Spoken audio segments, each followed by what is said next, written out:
ফুটন্ত গরম পানির মধ্যে সজনে ডাঁটা দিয়ে এমন একটা রেসিপি হয়, না বানিয়ে নিলে তো বুঝতেই পারতাম না। খুব সহজ ও মজার এই রেসিপিটা দিয়ে কিন্তু তৃপ্তি সহকারে ভাত খাওয়া যায়। সাধারণ এই রেসিপিটা যে কেউ বানিয়ে নেওয়ার পরে পুরোই অবাক হয়ে যাবে। এখানে আমি মুসুরের ডাল নিয়েছি, ভাপ দিয়ে নেওয়া সজনে ডাঁটা দিয়ে দিলাম টমেটো, আলু, পেঁয়াজ, কাঁচামরিচ ফালি, স্বাদ মতো লবণ, পরিমাণ মতো হলুদের গুঁড়া, লাল মরিচের গুঁড়া টেস্ট অনুযায়ী, ভাজা জিরা গুঁড়া 100 চামচ, ধনিয়া গুঁড়া 100 চামচ, সামান্য আদা রসুন বাটা দিয়ে দিচ্ছি এখানে কিছু গরম মশলা। এখন রান্নার তেল দিয়ে ভালোভাবে সবজিগুলো কিন্তু মাখিয়ে নিব। এইভাবে যদি বাসায় আপনারা একবার বানিয়ে নেন, দেখবেন যে এটা দিয়ে যে কেউ কিন্তু আঙ্গুল একবারে চেটেপুটে কিন্তু ভাত খেয়ে নিবে। এখন আমি পরিমাণ মতো পানি দিয়ে নিচ্ছি।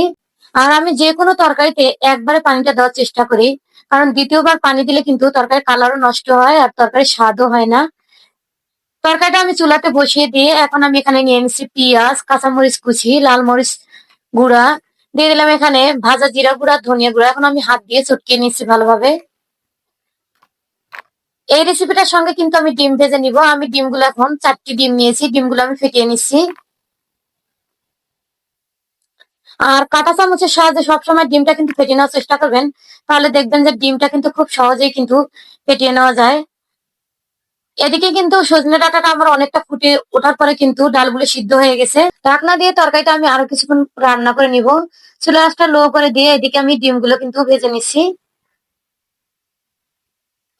সাধারণ হলেও এই রেসিপিটা দিয়ে কিন্তু যে কেউ দেখবেন যে একবার বানিয়ে নিলে এটা কিন্তু বারবার বানিয়ে নিতে চাইবে, কারণ মাছ মাংস কোনো কিছুর আর প্রয়োজন হবে না।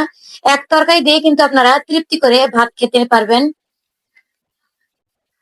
ডিমগুলো কিন্তু আমার ভাজা হয়ে গেছে, এখন আমি ডিমগুলো উঠিয়ে নিচ্ছি। আর এখানে আমি দিয়ে দিচ্ছি পেঁয়াজ কুচি। রান্নার তেল দিয়ে পেঁয়াজটা একটু ভেজে নিব। এটা দিয়ে কিন্তু আমি সজনে ডাঁটাটা বাগার দিয়ে নিব। এখন আমি এখানে দিয়ে দিলাম একটু জিরা। এইভাবে তরকারিতে ফোড়ন দিয়ে নিলে কিন্তু দারুণ একটা ফ্লেভার। এখন আমি ঢেলে দিলাম। আর ঝোলটাও কিন্তু অনেকটা টেনে গেছে, আমি কিন্তু একদম পাতলা করিনি, কারণ ঝোলটা একটু গাঢ় টাইপের কিন্তু তরকারিটা আজকে নামিয়ে নিব। আর আপনারা এইভাবে সজনে ডাঁটা রান্না করেন কিনা অবশ্যই কমেন্ট করে জানাবেন। এখন আমি কিন্তু ডিমগুলো তরকারিতে দিয়ে দিচ্ছি।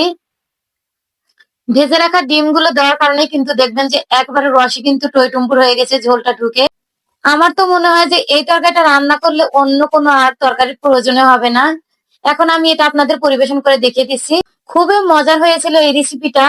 আপনাদের সঙ্গে শেয়ার করলাম, আশা করি রেসিপিটা ভালো লেগেছে। আর আপনি কোথা থেকে আমার ভিডিওটা দেখছেন তা মন্তব্য করুন, যাতে আপনাকে আমি ধন্যবাদ দিতে পারি।